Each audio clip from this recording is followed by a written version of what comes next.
Kali yang keberapa ke Aceh? Saya telah sampai ke Aceh kali kedua.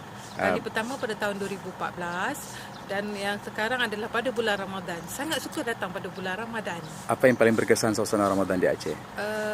Suasana yang sangat berkesan di Aceh pada bulan Ramadan adalah suasana sembahyang di Masjid Raya Baitur Rahman, di mana saya sangat kagum melihat bahawa pada waktu subuh sangat ramai jemaahnya. Kalau saya kira di Kuala Lumpur, di tempat masjid saya, anggaran kehadiran jemaah lelaki di masjid itu pada subuh sama dengan satu penuh masjid saya.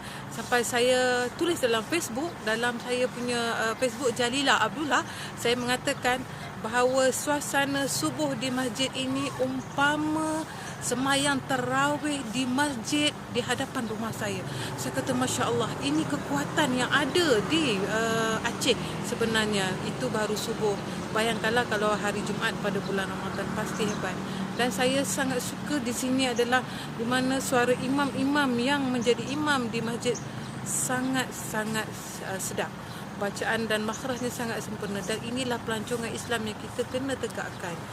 Dan di sinilah saya melihat kekuatan umat Islam di Aceh bangkit selepas tsunami. Bukan senang orang nak bangun sembahyang subuh berjemaah kalau tidak bersungguh-sungguh. Tapi inilah Aceh.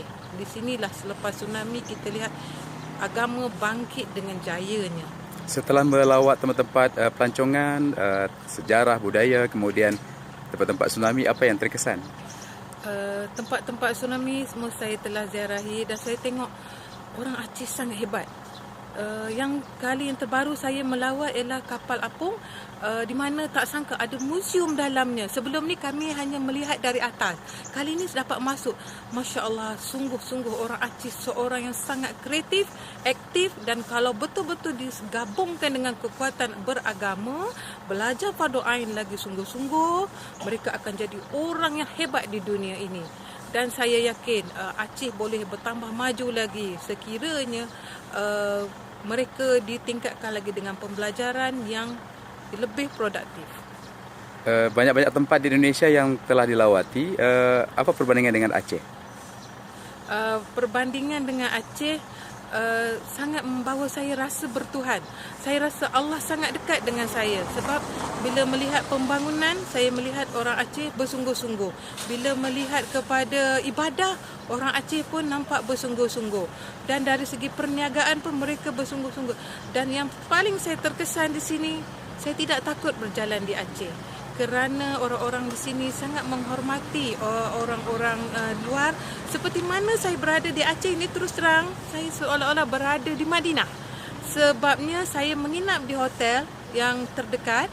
Saya boleh jalan kaki pergi subuh, saya boleh bertahajud dengan sangat damai. Sesungguhnya Aceh memang sangat dekat di hati dan saya berjanji akan bawa ahli keluarga saya datang, kawan-kawan, dan juga saya sentiasa memberitahu mereka datanglah ke Aceh kerana kalau nak mencari keimanan, nak cari Tuhan, nak rasa bagaimana orang susah tapi mereka sangat bekerja keras, berjimat cermat dan tidak ada pembaziran dalam makan pada bulan Ramadan, datanglah ke Aceh. Sungguhnya saya melihat juga pondok-pondok tahfiz, serasa macam Masya Allah, mereka ada majlis-majlis zikir sebelum berbuka, sangat mendekatkan diri dengan Tuhan sejam sebelum berbuka.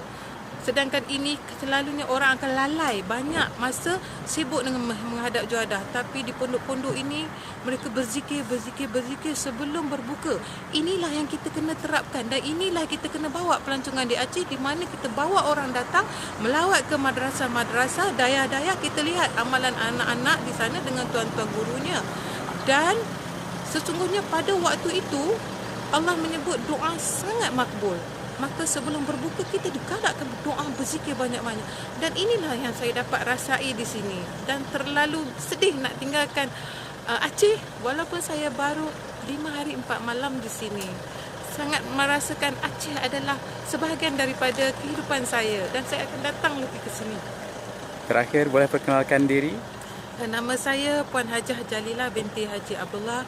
Saya merupakan pengurus pemasaran di jabatan di Galeri Ilmu Sdn Bhd, iaitu sebuah syarikat penerbitan buku-buku Islamik, majalah Anis dan Asuk, dan juga penerbitan production TV dan radio di Malaysia.